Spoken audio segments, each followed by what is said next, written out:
Bonne année 2011 à tous et vive la mondialisation. Sous le Baobab est une série à naître de courts-métrages d'animation à partir de contes africains, série encouragée par 17 ministères de culture d'Afrique noire francophone et par la mairie de la ville de Clamart en France. Mon petit droit de réserve est lié à l'intérêt de plus en plus grandissant que l'on porte à l'Afrique, à l'animation africaine. C'est compréhensible. Les professionnels du cinéma d'animation, très pris par d'interminables projets, me rappellent encore une fois que l'idéal est de faire soi-même le pilote de la série, soit quelques minutes, à mettre sur YouTube. C'est la manière la plus récente de procéder. Le découpage est fait, plus que quelques semaines. Croisons les doigts pour ne décevoir personne. L'objectif restant étant celui de valoriser la culture riche de l'Afrique subsaharienne, valoriser en un mot l'artisanat africain.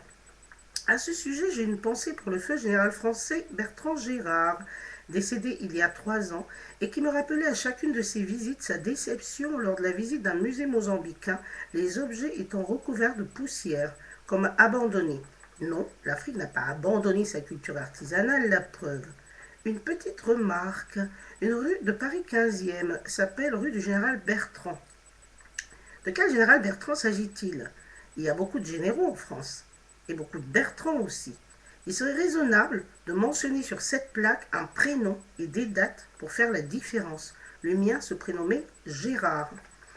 À propos du taux élevé de poussière dans l'air, Mustapha El-Hassan, il a 69 ans, premier réalisateur africain. Il est nigérien, donc sahélien, en a forcément fait les frais au démarrage. Monsieur Mustapha est l'auteur du premier dessin animé africain fait en 1965 et intitulé La mort du Ganji.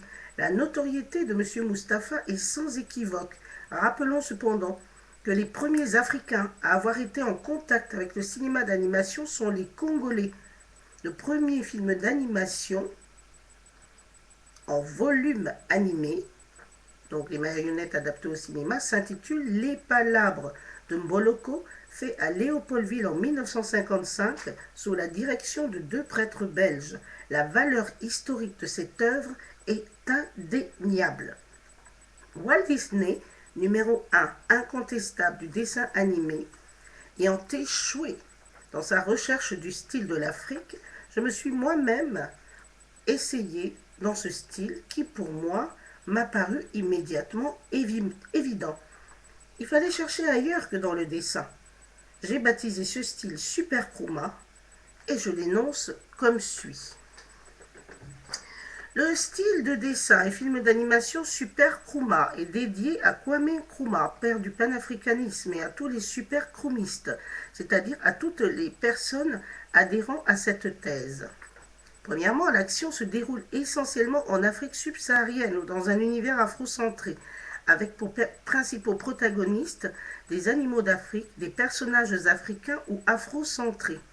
Deuxièmement, une histoire destinée à tout public, mais prioritairement au public jeune, enfants, préadolescents et adolescents, véhiculant 2 types de valeurs. Les valeurs ancestrales, encore positives aujourd'hui et communes à toute l'Afrique subsaharienne, on les retrouvera dans de nombreux ouvrages. L'hospitalité, l'humilité, la solidarité, la ruse, la sagesse, le silence, la modération, éviter le vice de l'envie, éviter l'ingratitude, éviter la paresse, la ténacité, l'amitié, le respect, le courage, etc. Et des valeurs à acquérir impérativement aujourd'hui. La notion du temps, la valeur de la parole, je dis pas oui pour faire plaisir, le goût du savoir, le dévouement à l'intérêt général, l'estime de soi, etc. Troisièmement, l'histoire est basée sur des contes ancestraux populaires, mythes, légendes issus des peuples anciens d'Afrique subsaharienne ou sur une utilisation appuyée de ces contes, utilisation des symboles. Quatrièmement, la forme s'inspire de l'art nègre et le volume animé ou stop motion est prioritaire dans le style Super Chroma. Mais toutes les autres formes peuvent être tolérées. Alors, cinquièmement, un fond scénaristique valorisant l'Afrique subsaharienne et sa culture. Voilà. Et sixièmement,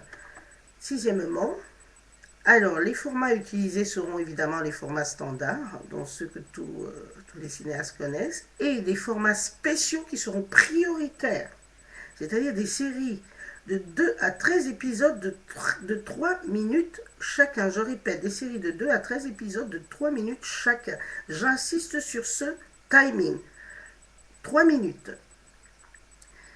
Notez bien, le film de référence du style Super Kuma est Le Prince Loceno, fait en 2004 par le Congolais Jean-Michel Kibushi, âgé de 54 ans. Le coût important du papier, qui est en général importé en Afrique, impose l'utilisation de matières plus accessibles et moins chères, car sur place, le bois, latex, etc. selon les pays, favorisant définitivement la technique du stop motion, c'est-à-dire les marionnettes adaptées au cinéma, marionnettes de bois, marionnettes de latex, etc. Notez bien, beaucoup d'Africains deviennent frileux quand il s'agit de trop longues formations. Kenya Animatet a formé ses réalisateurs en stop motion en 6 mois. Sound and Audio Engineering Institute d'Afrique du Sud en une seule année. L'animation en volume accepte tout à fait les self-made men, c'est-à-dire en d'autres termes que les travaux amateurs sont possibles. Je répète, les travaux amateurs sont possibles. Notez bien, des formateurs francophones en cinéma d'animation se déplacent au besoin dans le continent africain.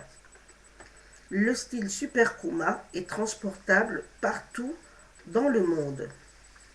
La France, elle aussi, a fait un certain nombre de films d'animation en stop motion.